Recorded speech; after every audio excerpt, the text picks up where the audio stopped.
Charlie responded with this. Okay, great. Remind them that they are there for one person's security only, because I'm somewhat worried the left is trying to kill me. We knew that there was always going to be a threat, but Charlie and I we promised each other we would never live in fear.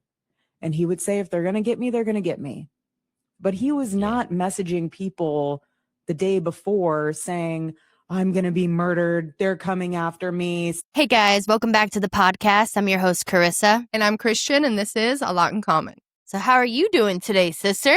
Well, I'm pretty good, but I'm going to be honest. You destroyed my coffee. You completely ruined it. Sorry, but it worked though. Did work. Yes. Tell everybody your secret here. What do you do? It's not too much of a secret, but you mix espresso with soda water and it just sends you flying.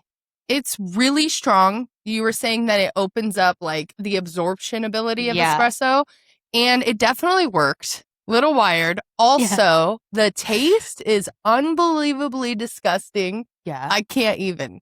Honestly, I can't do it. It's gross, but it works. Not feeling quite like Pete Hegseth. Right. But we're feeling good. Yeah. I mean, he's wired on a different level. Totally different level. The videos coming out of Pete Hegseth are ridiculous right now. Pete Hegseth's in the jungle, and we would have never known if he didn't wear a jungle t-shirt. Yes. It kind of reminds me of how, you buy a toddler or your kid's a shirt that says dinosaur, and it'll be a picture of a dinosaur, or it'll be like a Lego and it'll say Lego, so it's clear. And I feel like Pete Hegseth is kind of doing that. Yes. So let's take a look here at Mr. Pete Hegseth. We launched the motto of the ACCC, which is we do bad things to bad people. Because for too long, bad people did bad things to good people inside the United States of America and across Central and South America. And we're going to empower great Americans and great partners to do really good stuff and be very capable about bringing violence against drug cartels and designated terrorist organizations, because we're dead serious about securing the homeland. We're dead serious about the Trump corollary to the Monroe Doctrine, which is not just talk. It's not just a policy extension of Teddy Roosevelt. It is a recognition that DTOs, foreign terrorist organizations, will not control our hemisphere with our partners, and we will not allow foreign malign influence to take over, say, key terrain like the Panama Canal. What do you think of that? He's flying off the handle. And I think that there's another video of him right here, what their camp actually looks like. Let's see. Let's take a look. This is like the promo video, right? Yeah, it feels very like some kind of Hollywood setup for sure. Like, this is what the men in the jungle are doing on behalf of Americans, protecting us. Fighting the cartels because they want to actually infiltrate and take all of the drugs, I'm sure. Yeah, so Pete Hegseth can have a nice stash to share with his buddy Marco Rubio. Exactly. Maybe they need to give some to Trump so he stops falling asleep. Man, that might be a good idea. Right. This is honestly ridiculous. So crazy. Oh my gosh. It says jungle everywhere. Everybody's shirts say jungle. The thing says jungle. It's ridiculous. Yeah. In training centers like this, what you see behind me is what the warrior ethos looks like. It happens in training centers like this, with Americans like this who do really difficult things in really tough places, expanding peace through strength in our hemisphere, right here in the jungles, with our partners like Colombia today. It became the 19th member of the ACCC. They're going to send students here soon to swim across this very same river, be a part of this very same training, because it turns out in the hemisphere, they face the very same security challenge. And certainly this jungle school, it was almost day one, President Trump, to get down there, get the troops out there. What a perfect way to do it, to train out here. If you are a Marine or an infantry, a soldier, this is home right here. What do you think of that? If they're trying to get young men recruited into the military, this is a good strategy. Make it look really fun and cool, and get painted up and go into the Amazon or go into the jungle and like prep up, it looks entertaining, but it's totally fake. Yeah, and you can tell it's fake because everywhere you look, it says jungle to remind you that you're in a jungle. Yeah. Because you can't tell, but everything that they're wearing, the sign, everything says jungle is very ridiculous, in my opinion. Very produced, very performative, and they're trying to get people to join the military Yes. Meanwhile, their military that is currently active is suffering. Yeah. Terribly. Yeah, let's pull some of that up because this is actually very tragic. You just had Trump on the tarmac talking about how the conditions are not that bad. What these sailors are having to deal with on these boats out by Iran. It's actually terrible what they're having to go through right now. And so apparently a lot of them are starting to jump overboard because the conditions are so terrible. So let's take a look at that. As a family member here, family and friends on the Boxer have been out so long and aren't receiving care packages. Women have run out of feminine hygiene items due to no resupplies happening. They pack enough and some extra for deployment, but not for all the extension, no port calls. They were begging us to send them extra pads and tampons so they could share them out. And many of them are having to use toilet paper to meet that suited purpose. You knew These about are this already? Americans. Oh, this That's is well known. We've seen this in situations like this. This is not new in terms of when rations run low. But yeah, it's been reported for quite a while. So the U.S. So let's talk about that because that's a whole different ball game in terms of aircraft carriers. So you've got the Lincoln, and here's the other thing: the president nor Pete Hegseth have ever said that the Lincoln is going to come home. All they've said is we're sending the George Washington to the Pacific. There's the assumption that the George Washington is going to replace the Lincoln, but no one has way said they'll that keep the yet. Lincoln there. Oh, I thought that too at 13, 14, 15, 16 months of combat deployment, and it turned into 18. I thought that would never happen. In fact, a bunch of us were like, this is unconstitutional. And you know what they did? They changed the law. Like, oh, yeah, well, it was unconstitutional. We're just going to change the law. They changed the law. What law? To keep us. Because at the time, under the authorization of the use of military force into Iraq, the duration of deployment could not exceed 365 days. Because then in doing so, under the modern military construct of personnel assignments, etc., that place where you are for greater than 1 year then becomes your permanent address of station. These men and women were expecting to be there for 7 months. Yeah. And then they're there for 9 months now. And then the conditions, there's another video here, if you want to play it, of the actual conditions on the boat, Yeah, of the restroom area. They were expected to be there for 7 months. Yeah. And now it's 9 months. Yeah. And there is no time frame of whenever they're coming home. Oh. There isn't a time frame for them to be like, okay, well, there's only 2 more months. They don't know when they're coming home. And actually, they're sending another boat out there. It's almost like they're forgetting about these guys. I mean, look at these conditions right here. This is unbelievable. Completely misrepresented. Listen, we make sure that every ship, every crew, every captain has everything we can provide them at every single moment.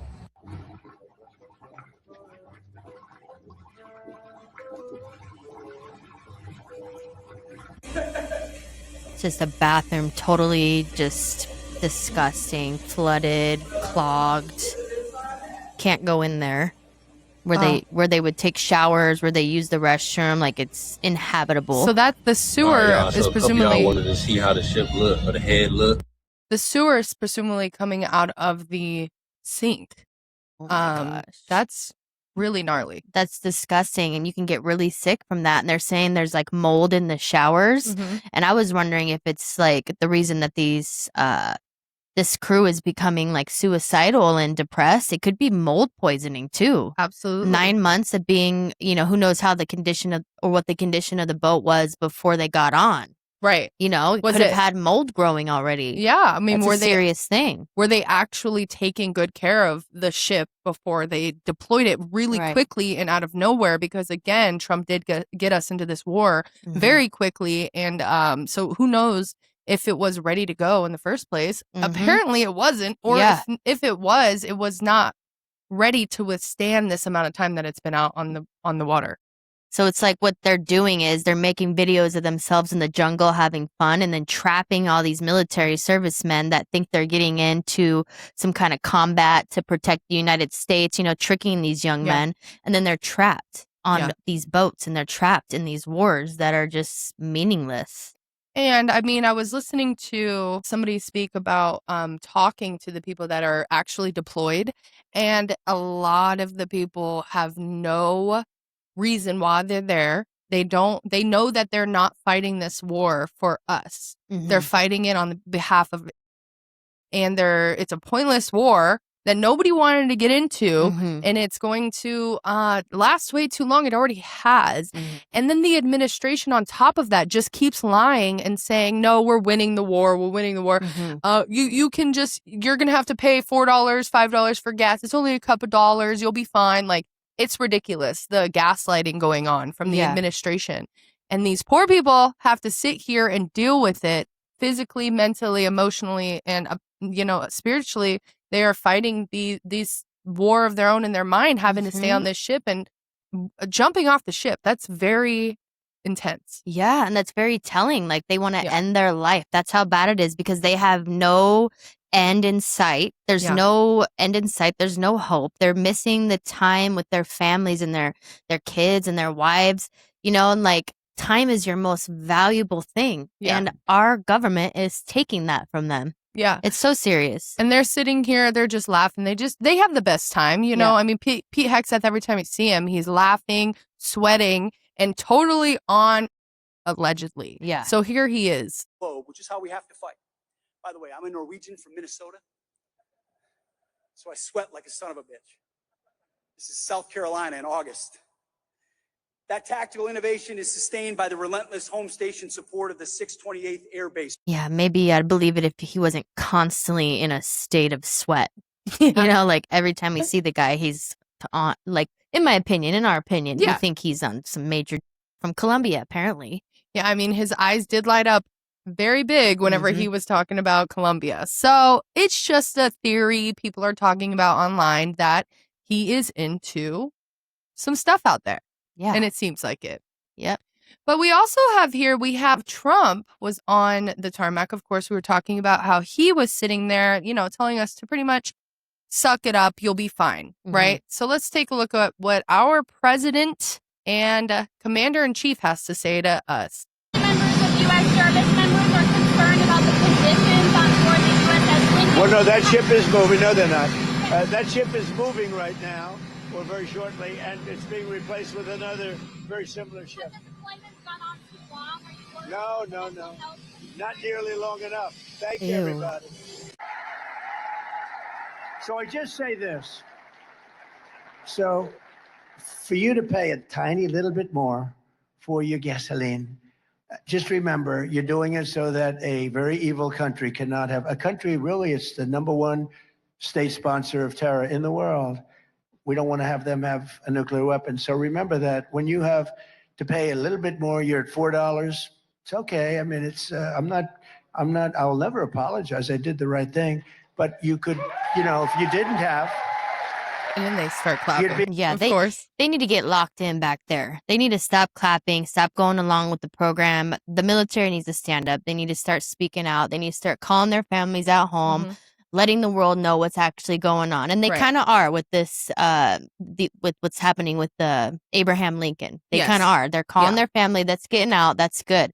But come on. Yeah, I almost feel like at this point with all of them sitting behind Trump that they are, it's staged in a way, like they have to clap for that because who in their right mind is going to sit there and clap for that? Right. Come on. Like, yes. Yeah. Make us pay more money. Yay. Gas it's okay. is so expensive. We're all going to be just fine. Yeah. But yeah, it's like gasoline is more expensive. That doesn't just mean gasoline for our cars. That's transportation of every good. Yeah. So come on, you got to be a little bit more specific when you're talking about just a couple more dollars for gas. That's pretty big. It's a big deal. Exactly. Well said. I do want to switch gears here a little bit. I want to get into the now insanely famous, huge debate. The debate, of course, that we're talking about is going to be with Candace Owens versus Andrew Wilson.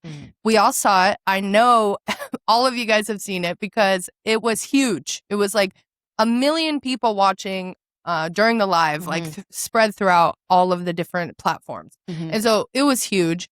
I do want to ask you, though, what did you think about the whole thing? Like them actually sitting there and sitting down, him paying her. How did you feel about the entire thing? Well, I totally felt that he didn't seem like the type of guy that would just throw $300,000 to Candace Owens about something he didn't even seem to really care about too much. So I think he was sent by TPUSA, along with most people. We think he was sent by TPUSA. That $300,000, none of it came from actually him. Right. And TPUSA thought this was the guy. And so that's where it's confusing. Yeah. Like after watching his other debates, he's so like degrading and he's just arrogant. He doesn't come across well. His voice isn't very projecting. I just didn't see what they saw in him. You know what it almost seems like with why they would send him to go fight with Candace is because they wanted him to degrade her and belittle her and, you know, give her the whole feeling like she's just a dumb bitch. You know what I mean? They wanted him to go in there and make her feel like that, or at least make people perceive it that she is that. Yeah. Because they wanted him to berate her. Yeah. You know what I mean? Yeah. So I'm sure that's had a lot to do with why they sent him. Yeah, I could totally see that for sure. Because the way he talks to women and he's like constantly debating feminism as a man. Yeah. Weird. Yeah. We don't need to do that. You know what's funny to me, too, is his wife wrote a book about feminism. Oh, did she? Yeah. And, you know, Candace wrote an amazing book about feminism. Make Him a Sandwich. Amazing book. We both read that. Fantastic. A lot of great history in there and where feminism really came from. And his wife wrote a book. I haven't read it, but I would assume she wrote that because she was probably going off the curtails of Candace a little bit, in my opinion. Maybe. In my opinion. Who knows? I don't know anything about the woman. And I don't really care to. Like, it just seems like such an uninteresting set of people. You know, it's like, I don't really care. Like, honestly, I care as much about Andrew Wilson as he cares about the Tyler Robinson case. That's a great way to put it. Yeah. It's like, not at all. Not at all. So right here we have, this is from Andrew, Corn-Fed Andrew. So who was lying here? Facts. I don't need dreams of any kind because I hold in my possession never before seen messages from Charlie Kirk to his security team on September 9th, 2025. I'm going to share the message with you today, which is the first time this information's ever been publicly revealed. On September 9th, Charlie's security team wrote to him, yes, law enforcement has been fully supportive and agreed to a security plan and posture. Tomorrow's event will be covered by both my team and the campus PD. If additional support is required, patrol units will be available. I have 11 on site. Charlie responded with this. Okay, great. Remind them that they are there for one person's security only because I'm somewhat worried the left is trying to kill me. That's Andrew Wilson. He's claiming that there's this text message that Charlie Kirk said that. Did he ever say where he got that text message? No, he said TPUSA gave him the text message. Okay. And he said he will release it at a time that he wants to release it. On his show. And he's going to, you know, slow drip it out, like, because he's making fun of Candace for slow dripping stuff out. And so he's like, I'm just going to do that. It's like, maybe you don't have it. But here was what Erica Kirk had to say back in, I believe, like December. Maybe even sooner. Maybe in like November. Yeah. This is what Erica Kirk had to say. I have unbelievable amounts of death threats. My kids have kidnapping threats, death threats. Our whole team has death threats. We knew that there was always going to be a threat, but Charlie and I we promised each other we would never live in fear. And he would say, if they're going to get me, they're going to get me. But he was not messaging people the day before saying, I'm going to be murdered. They're coming after me. So TPUSA gave Andrew Wilson this undisclosed text message, right? Mm-hmm. To do this debate and kind of come in strong. Yes. But Erica Kirk can't remember that she said that? I mean, I think that they don't care. I think she probably remembers saying that. I don't think so, because look how retarded they look. I know. Oh, and my gosh. I mean, they could, but they're not. I don't think that they gave him the text messages. I think that they told him about the text messages. Also, a lot of people are speculating right now that either Blake Neff or Andrew Colvett wrote that opening statement that Andrew Wilson presented. Yeah. So he didn't even write it. People are saying that he didn't even read it before. Yeah. Because how it's coming off is just very disingenuous. Yeah. And also, like, he's not doing the best at reading it. So I think that he didn't even read it. It's insane. It It's is. actually insane. Mhm. Like you're going to come in with your phone, reading a script that you didn't even write. And then Candace comes in with nothing in her hand and she's like, all right, let's do this. Yes. We both agree that Candace could have been more prepared because she just knew, she just felt so confident as she should Yes. about the information. But if she just had a little more for her arsenal to blow him out of the water, that would have been cool. Yes. But I think that I think the only issue that Candace had was she underestimated him. I'm not saying that he did good in any means at all. Yeah. But I think that she just underprepared. Yeah. Like she didn't care to take him seriously. Yeah. You know what I mean? Like she was just like, I already know everything. So And she won, obviously, so she didn't need to take him seriously. But like Ian Carroll, you were saying, was covering the debate minute by minute, and he was, saying that she could have had a little bit more preparation, and then Yes. he actually would have probably started crying. he probably would have been, because he seems like a total lame, right? Like a Yeah. total lame. Yeah. He seems like he would have just been like, okay, well, I'm leaving. I'm done. And he would walk out He because might he'd be have. ashamed. I could picture that. Yes. I And could picture that. also with Ian Carroll, he was saying that he thinks that she had a lot of opportunity here to completely blow him out of the water. Yeah. And she kind of, and I'm not saying I think she did bad at all. I think in that situation, under that amount of pressure, that many people watching, it is hard to get And she's be pregnant. perfect, super pregnant. Yeah, like 7 that. months. That needs to be taken into account. Yes. So much, because That's being so true. 7 months pregnant, we both know what that feels like. Yes. You are like just done. You're like, You're "No, I done. don't want to deal with You this. can't think You- clearly. You can't think clearly. You're messed up. Yeah. She probably got hungry. It was 3 hours and 11 Yeah. minutes long. She was probably starving, honestly, at one point. Yes. Like, come on. Yeah. She did Yeah. great. She did great. She did really great. Especially with those circumstances. Yes. She was trained by Charlie Kirk. And so it is fitting and kind of beautiful in a way that she did win. Yeah. So clearly she won. The polls are insane. And so it's so beautiful that she was trained by the man that she's defending and she won. So that's beautiful, at least. Yeah, it is. Let's pull up another clip of this debate here. Let's look at Andrew Wilson's prediction of the debate. How did he think it's going to go? Look for the first 30 minutes like I'm on the back foot as I draw the position out. And then I'm going to absolutely eviscerate this chick. That's what's going to happen.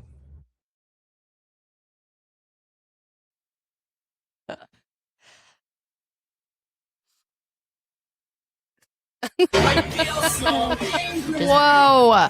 Dude. How real it looks. Oh my goodness. I know. It's him just bawling his eyes out. Oh, dude, AI is actually, now that I just saw that, AI is actually getting really good. It's going to keep getting better and better. Oh, And no. that's the scary thing about it.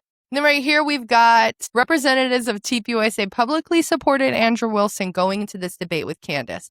Andrew Wilson believes Erica Kirk is retarded. When you tweeted Erica's too retarded to kill her husband, Yeah. would you like to explain how you developed your evidence, your positive evidence for the fact that Erica was retarded?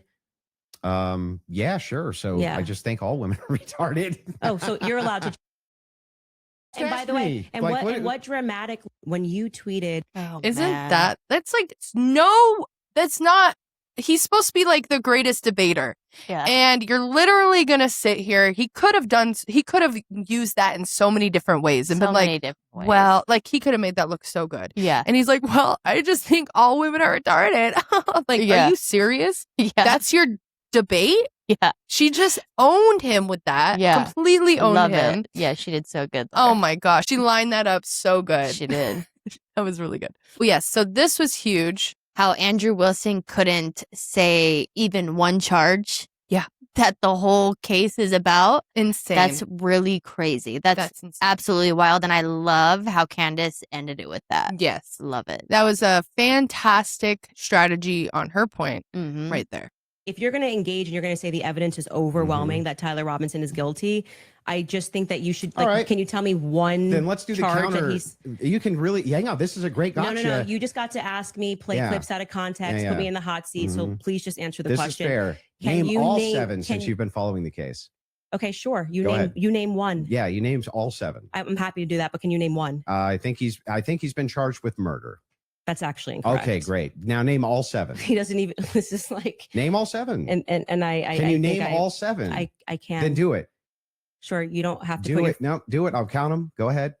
You don't have to put your fingers up. Okay, hang on. Name them. Yeah, sure. Name them. The first Like charge a is PPD. aggravated murder because that's what carries Okay. a death sentence So in the murder. state of Utah. No, Next. that's not. That is literally not murder. Okay. And Next. so just for people, no, I don't have to do it in a time limit. There's nothing going on. And just to explain to people the difference of why that really matters and shows that he doesn't actually care about this at all is because aggravated murder, it's narrowly defined Just and because avoiding it the carries question. a death sentence. I'm going to answer the question. Okay. You're just going to recognize that your strategy of thinking that people are intimidated when you try to put a time constraint doesn't work, and you'll be better the next time you debate I got someone. it. I got it. Give me the other one. The more you cut me off, the longer I'll take. Do you want to just wait for me to finish of why that's a big difference so that No, people I just don't walk want away? you to list the charges. Yeah, I'm going to do that. You just don't get to pretend that there's a time constraint for me to do that. Well, how long does it take you to list 7 charges? Because I'm speaking. You just got to. It sounds like you're just delaying it because you don't know them. I know all 7 of them, Then and I'm tell going to me say them. again because you're going to get embarrassed. You don't have to rush this. I'm also showing an example of a very flawed debate strategy. I actually am under no time constraint. I got one. Great. The second charge is the felony discharge of a weapon. The next 2 charges are for obstruction of justice. Okay. The next 2 charges are for witness tampering. And the What's final, the specific charges, though? that is them. Obstruction of justice, Both of obstruction those- of justice, witness tampering, witness tampering. Okay. And there's no other specifics to them. Well, I can tell you why he's being No, charged no, with no. it. Just the charges and then 7. Yeah. See, the bad thing is when you try to be an a-hole and it doesn't work. What's the 7th? The last charge is violence in front of a minor. Okay. Got it. So then Okay, got it. That was the whip right there. Yes. And I love how PBD, like, we'll end here on his face, how he was looking at Candace, Yeah. was like, you're getting Yeah, him. he's like, and he "You're looks getting at it." him like he's stupid.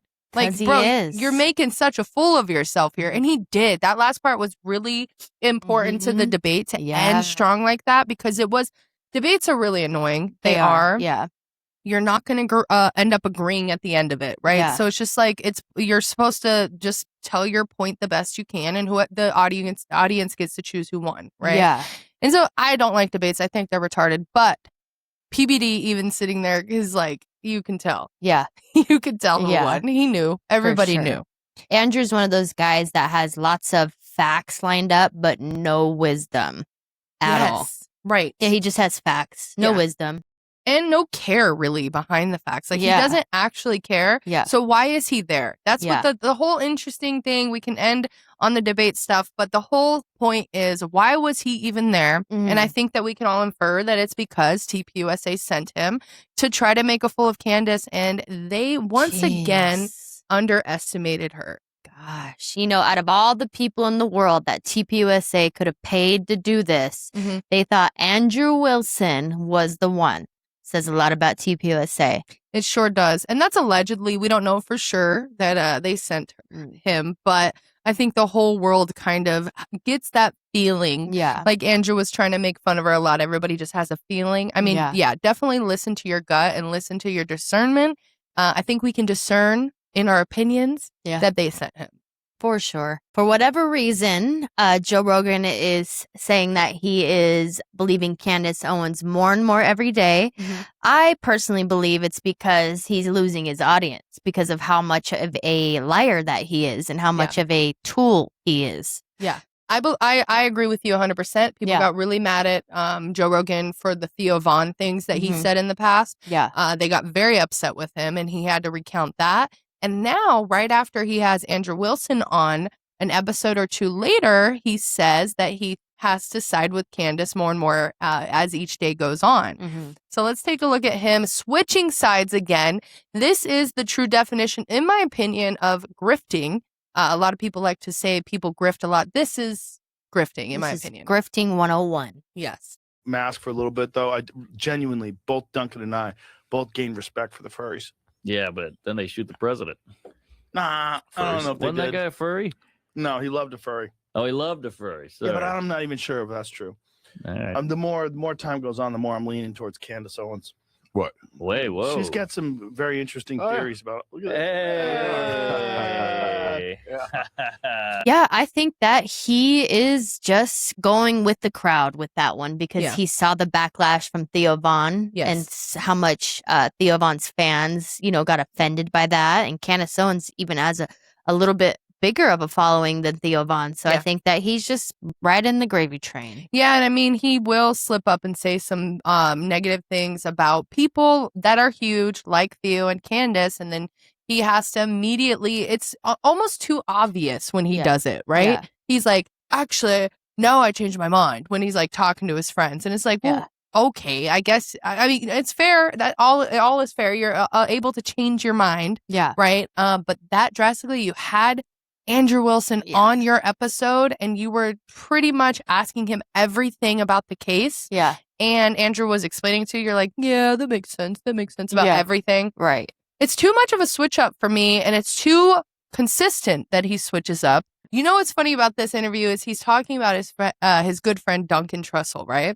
And he's had him on a few times. They do like once a year or something, and they just shoot the shit and they have a good time. But there is this video that Owen Benjamin brought up with him talking to Duncan Trussell, and it is very weird. I'm going to have to bleep out a lot of stuff here, but this is the true Joe Rogan, how he views certain things, and I think it's really weird, and it's good for people to take a look at. For sure. They turn you into a woman.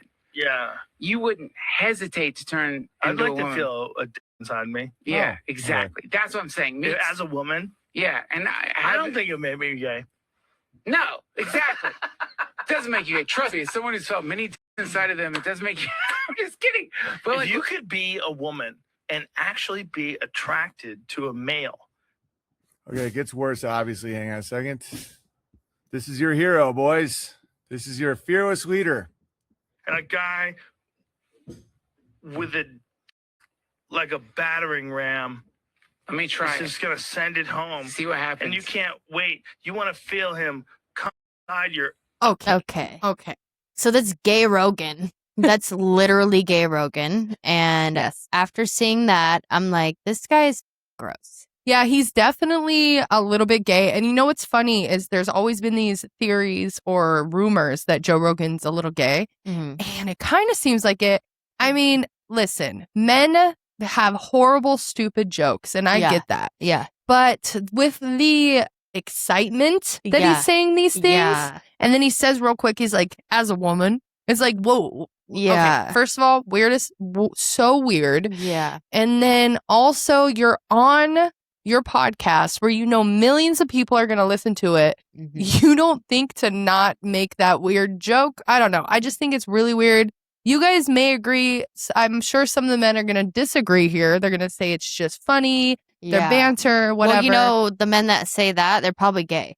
They're probably secretly gay. They're like, I don't know. He's just pretend. He's being so graphic about a sexual encounter with a man as a woman, and he would enjoy it. That's what he's basically saying. He wants to be the woman. Yeah, he would enjoy the experience. I think that's just gross. Sorry. I think for this one, you guys, I want you to let us know down below. What do you think about Joe Rogan in that clip? Do you think that he was totally joking, or do you think that he's actually gay? Or a little gay? Because that exists too. Yeah. In the weird world of gayness. Yeah. Right? Because, I mean, there was also that one clip. Let's pull this up. Armpit hair got me. That's hilarious. Armpit hair doesn't bother me at all. No. Doesn't On a bother lady? me. So wait, you like jack ladies with armpit hair? Yeah, a little bit of You're armpit getting hair. close, dude. You're so close. Closer than we know.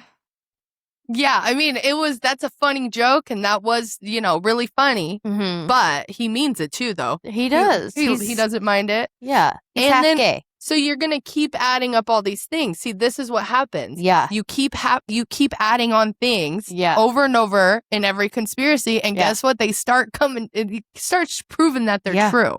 So you have so many shows and you keep saying the same kind of thing that it becomes not a joke anymore. It becomes the reality. Right. Allegedly, Joe Rogan might be gay. Gay Rogan. Gay Rogan. Yeah. Let's move on from gay Rogan. We're going to go into Elon Musk, another one that's kind of questionable. He's laughing about the fact that a reporter had asked him, what does he think of the data centers taking all the water? Let's take a look. Critics say that Tesla is stealing water from the region. This region has so much water. Look around you. No, this is completely wrong. It's like water everywhere here. Does this seem like a desert to you? That's ridiculous. It rains a lot. You know what that reminds me of? What? Honestly? What? It's probably what it reminds me of, too. It's given me, have you seen, let's see if we can say it at the same time, okay? Okay, let me try to remember it first. Okay. Hold on. Because I want to see if we're thinking of the same thing that it reminds you of. Okay. That'd be crazy. I don't think it's going to be the same. Okay, on the count of 3, okay? Okay. 1, 2, 3. The penguin from Batman. No. What's yours? Yours is good. What's yours? Mine was gonna be a little bit more dark. What's yours? I was gonna say that it reminds me of like one of the people from what is that movie called? Hold on. I know what you're talking about. The Mockingbird. Yes, with the arrow. Yeah. Yeah. What is are those it? movies called? Game of Hunger Games. Hunger Games. Yes, it reminds me of Hunger Games. With like he's just one of the people laughing at all the people starving and dying. That's what it totally is, right? Yeah. But I actually kind of agree with you more here. It reminds me of the penguin a little bit. I don't know. more. I think it's a perfect mix of the two, to be honest. I think it would be like if the penguin from Batman was in Hunger Games with all those other characters. Yes. For sure. The way he laughs, though, it's like that's where the villain laugh came from, dude. Right. Well, that's kind of like borderline, like the Elon Musk is so like awkward. You know what I mean? Yeah, and they give a lot of grace to Elon Musk with him being like autistic, and he's just a genius, and he's weird with people, and he has social anxiety, like he's not good with people. I think that it's much more sinister than that. For sure. I think that he is actually evil. You've heard the story of whenever this lady came out. I'm actually going to play this. There was a lady who came out, and she says that she was his nanny when he was little. You remember this? I do. What did she say? She claims it was Elon Musk, and she says that the boy, they did something horrible, or he did something horrible, and the family had to move and run away from whatever the boy did. But it was sinister and evil at what he did. I think we should play that. Okay. Because it is interesting. It's interesting. And I honestly, she doesn't seem like she's lying, which is also interesting. All right, so right here we've got his supposed nanny. Let's take a look. Hi. God bless you. I'm Shalom Girl on YouTube. I love Jesus Christ. He saved me. I want to tell you something. I'm an old lady, kind of. I'm 55. I was born in San Francisco in 1965. When I was a girl, I was in San Francisco. I was procured and sent to work for a family. There were 3 generations. There was a boy, the boy's mother, and the boy's grandfather. They were coming from Africa. They were white as me. I thought they'd be black. They were coming from Africa. And because of something the boy did, I never told what he did. The boy did something very dark. And he was very little. And I was just coming to know Jesus. And Jesus saved me. And anyway, the boy did something very dark. And I never told what he did. And then one day I asked someone in the circle, Imelda, Joaquin's mother. I asked Imelda, I said, is he the Antichrist? I was 13 years old. She didn't even blink. She said, no, but he will present the mark. And when you see him do that, the Antichrist will take the stage. So now here we are, 40 years later. Boom, that boy is the star of the world. He's the king of the world, but Jesus Christ is the king of my heart. Okay. The boy's name then was El Elyon. It's changed over time. But we're 40 years later. And I see that boy everywhere, and the world adores him, but he's the king of Babylon. And I'm going to call you out. Choose you this day whom you will serve. Be it God, serve him. Be it the king of Babylon, serve him. I mean, that's interesting for sure. You don't know, though, because people are so freaking crazy. Right. And growing up in San Francisco or whatever she said, they did lots of. Right. So you don't know, but I wouldn't doubt it either. I wouldn't doubt it. I wouldn't doubt it for very specific reasons. And that would be because of Elon Musk's companies specifically, right? Yeah.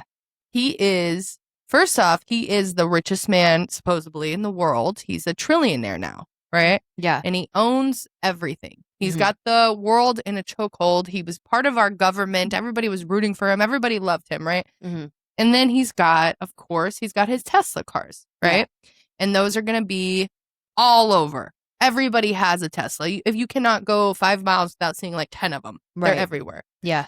He's got his robot company where he's creating robots with AI in their brains. He wants to create them.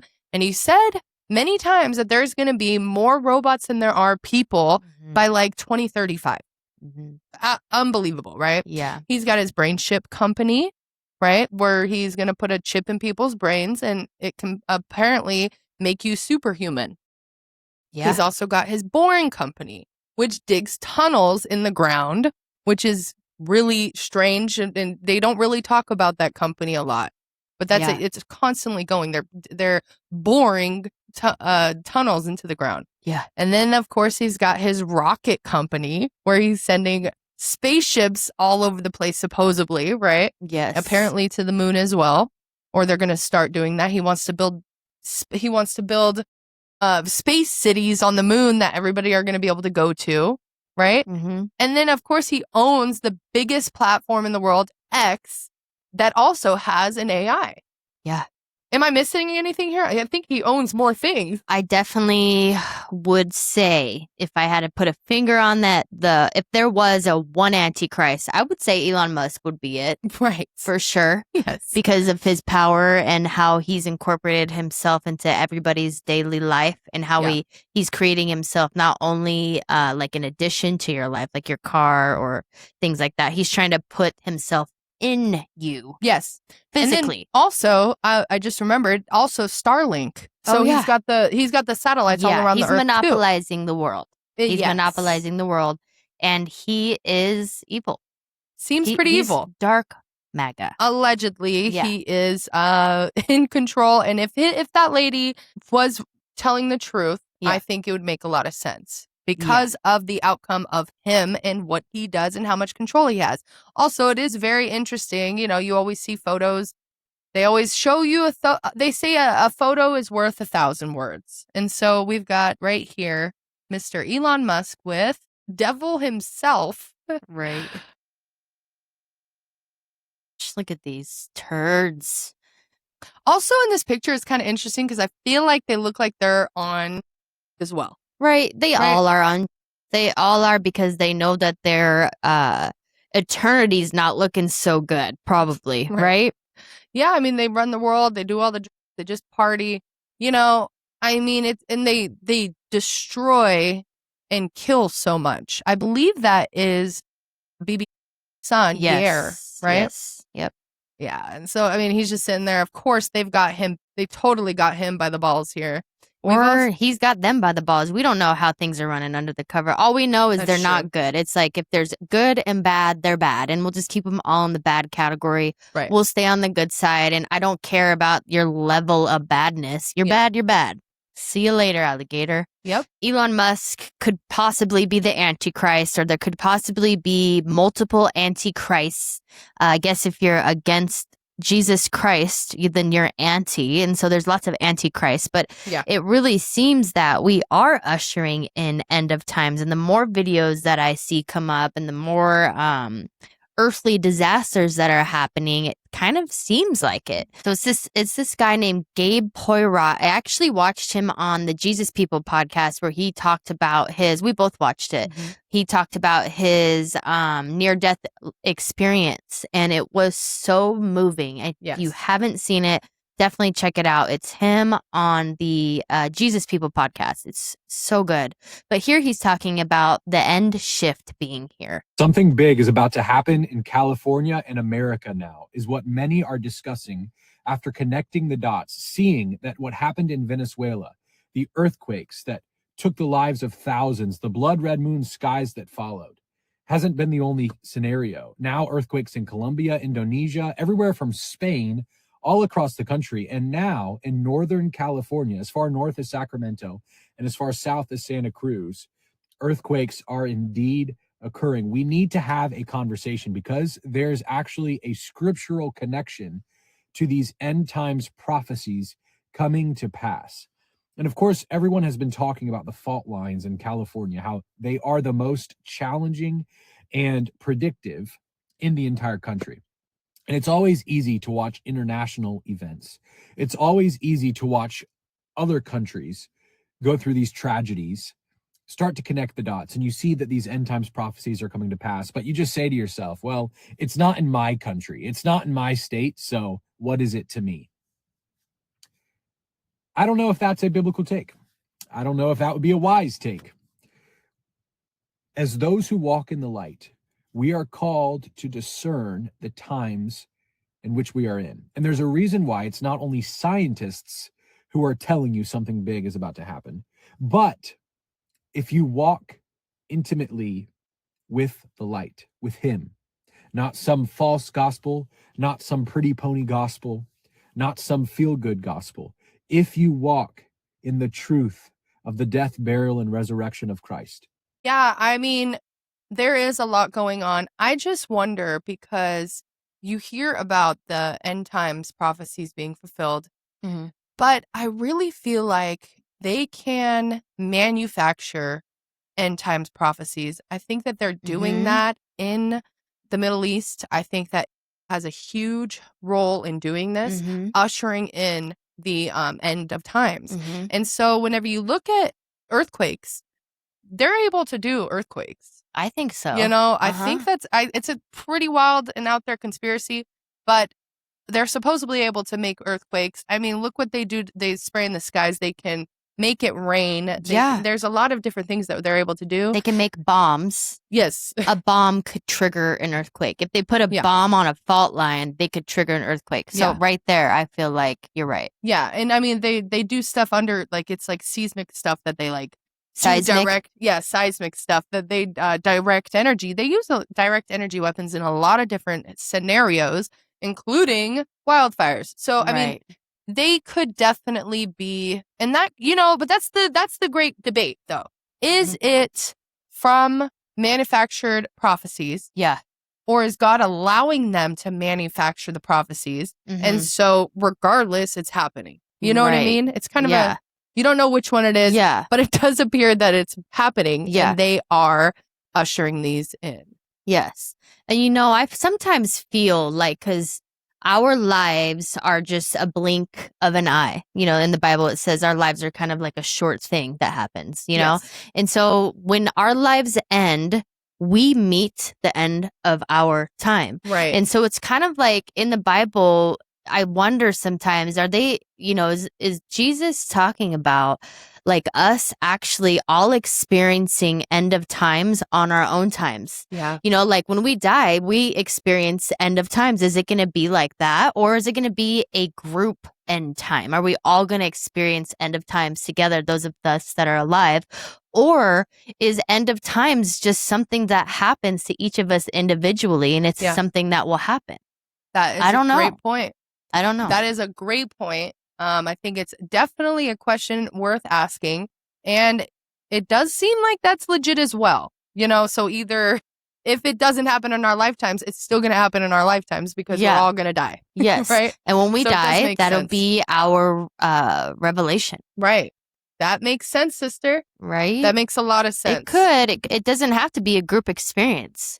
Why do we assume it's a group experience? Is it because of the rapture? Yes. Yeah. Yeah, I would say that the revelations, it kind of seems like it would be a group thing going on, and I think it's supposed to happen to the whole world. But you know, there are a lot of people who say that it's just. But you know, another thing too, I just thought of, it's like when you die individually, there's also like thousands of people also dying. That's true. So like Every at that second, so Let's it's look like that up real quick. it's like you're dying, like the revelation happens individually, but it's also happening to thousands of people at the same exact time. So that rapture would be happening.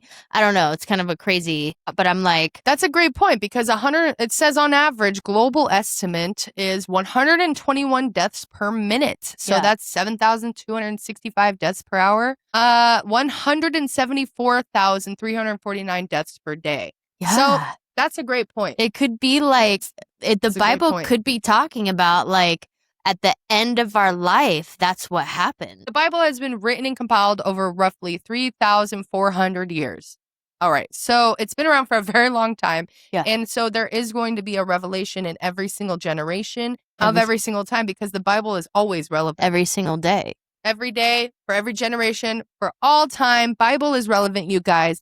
But we do want to know what you think about the end times prophecies. Do you think that it is manufactured? End times prophecies, do you think it is biblical, or do you think that it's just the way things seem? Yeah, is everything that is happening already happened under the sun, and it will just keep going, and we all will reach our end times at the end of our life? Or is it something that's going to happen in the next few years, 2030? 2030 agenda. I don't. Just curious, you guys. Let us know what you think. Let us know what you think. Thank you guys so much for joining us today. If you liked the conversation we had, please make sure to like, comment, and subscribe. It really helps our channel grow. We also just started a Buy Me a Coffee. If you want to support, you can go there. We'll leave the link down in the description below. And make sure to check us out on Patreon or Spreaker to get that uncut, uncensored, unredacted full videos. Till next time, guys. See you next time.